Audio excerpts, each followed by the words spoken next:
আসসালামু আলাইকুম। Hello everyone, সবাই কেমন আছেন? আশা করি আপনারা সবাই ভালো আছেন। আমিও আলহামদুলিল্লাহ আল্লাহর অশেষ রহমতে ভালো আছি। আমার শাশুড়ি অনেক দিন আগে আমাকে খুদ ভাত বা বউ আবার যাই বলেন রান্না করে খাওয়ার জন্য অনেকগুলো দিয়েছিল। তারপরে খাওয়ার পরে এখনও এগুলো অনেকগুলো আছে, ভাবছি তিতা হয়ে যাবে, অনেক দিন হয়ে গেছে। এই জন্য এগুলো আমি প্ল্যানিং করতেছি যে কী করা যায় কী করা যায়। তারপরে হঠাৎ করে মাথায় চলে আসলো যে এটা ভাইজিয়া আমি একটা আপনাদের রেসিপি দেখাবো।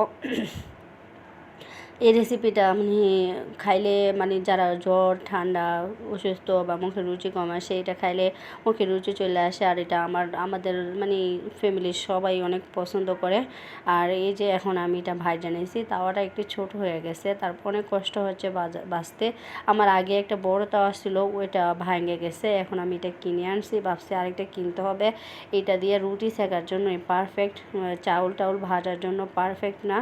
তারপরে এই যে এটা বারবার নড়াচড়া করতে অনেক কষ্ট হয়ে যায়, আর এর চেয়ে কম তো আর দেওয়া যায় না। আর এখন আমি মেইন রেসিপিতে চলে যাচ্ছি। এটা ভাজছি, ভাজার পর এখানে রসুন দিলাম আর পেঁয়াজ দিলাম।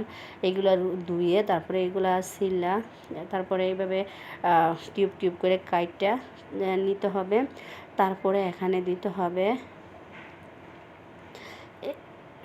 তারপরে এই যে আমি এখন ব্লান্ডার মেশিনে নিয়ে গেছি। এটা গ্রামে আগের দিনের যে ইয়া কী জানি ঘাইল আর ছিল, ওগুলোর নাম আমি ভুলে গেছি, ওগুলো দিয়ে করতো। আবার এটা না থাকলে পুতায় দিয়ে করা যেত। এখন আমি ব্লান্ডার মেশিন যেহেতু আছে, ব্লান্ডার মেশিন দিয়ে এটা সহজ হয়। এখানে মরিচ দিয়ে দিলাম, শুকনো মরিচ সব কিছু একসাথে, লবণ এটার সাথে অ্যাড করতে হবে। তারপরে এটা করা হয়ে গেছে। তারপরে আমি চলে গেলাম আমার ছেলেকে চুল কাটানোর জন্য। জিহাদের আব্বু গেছে, আমিও গেছি, আমরা দুজনে গেছি, কারণ জিহাদের আব্বু চুল কাটবে। বসে তুমি চলো, তুমি কাটাইয়া নিয়ে আসবা আর আমি থাকবো।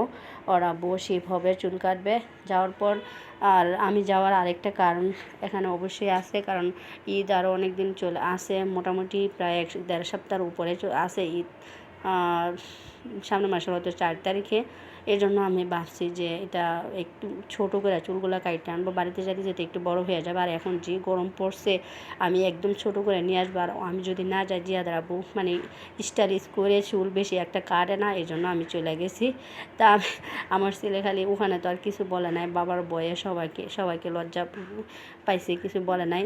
রাস্তাতে আসার টাইমে বলতেছে, আম্মু আমার চুল তুমি একদম বেশি ছোটো করে ফেলছো। আমি বলছি ছোটোই ভালো, আর ছেলেদের চুল আমার মনে হয় একটু বেশি তাড়াতাড়ি বড় হয়ে যায়। এই তো এখান থেকে আসার পর আমি আবার যাব, গিয়েছিলাম জিহাদের জন্য মাদ্রাসার ড্রেস আনার জন্য। তারপরে বাসায় এসে অনেক ক্ষুধা লেগে গেছে। মা ছেলে যে মুরগি রান্না করছিলাম, মুরগির ঝোল ছিল, ওখানে মুড়ি ভাজা খাইতেছি, অনেকটাই মজা লাগে। এভাবে মুড়ি খাইলে একবার ট্রাই করে দেখবেন। আর এটারে মরিচের হাতু বলে, যেটার আমি রেসিপিটা আপনাকে দেখাইছি। আর আজকে ভিডিওটা বেশি লং করতে চাই না। যদি আপনাদের ভালো লাগে থাকে, প্লিজ প্লিজ সবাই সাবস্ক্রাইব করবেন এবং লাইক কমেন্ট শেয়ার করে দিবেন। আপনাদের যে ভালোবাসা নিয়ে আমি সামনে এগোতে চাই। আসলে অনেক দিন যাবত সফলতার কোনো মুখ দেখতেছি না। আপনারা পারেন সফলতা অর্জন করাইতে, আপনাদের মাধ্যমে, আল্লাহর অশেষ রহমত আপনাদের মাধ্যমে। আর আপনাদের ছাড়া সফলতার কোনো কল্পনাও করা যাচ্ছে না। প্লিজ প্লিজ প্লিজ সবাই একটু লাইক দিয়ে দিবেন, সাবস্ক্রাইব করে দিবেন। আপনাদের একটা লাইকের কারণে আপনাদের মতন এরকম আরও দর্শকের কাছে পৌঁছাইতে সাহায্য করবে। নেক্সট কোনো ভিডিও নিয়ে চলে আসবো। এই পর্যন্ত আল্লাহ হাফেজ।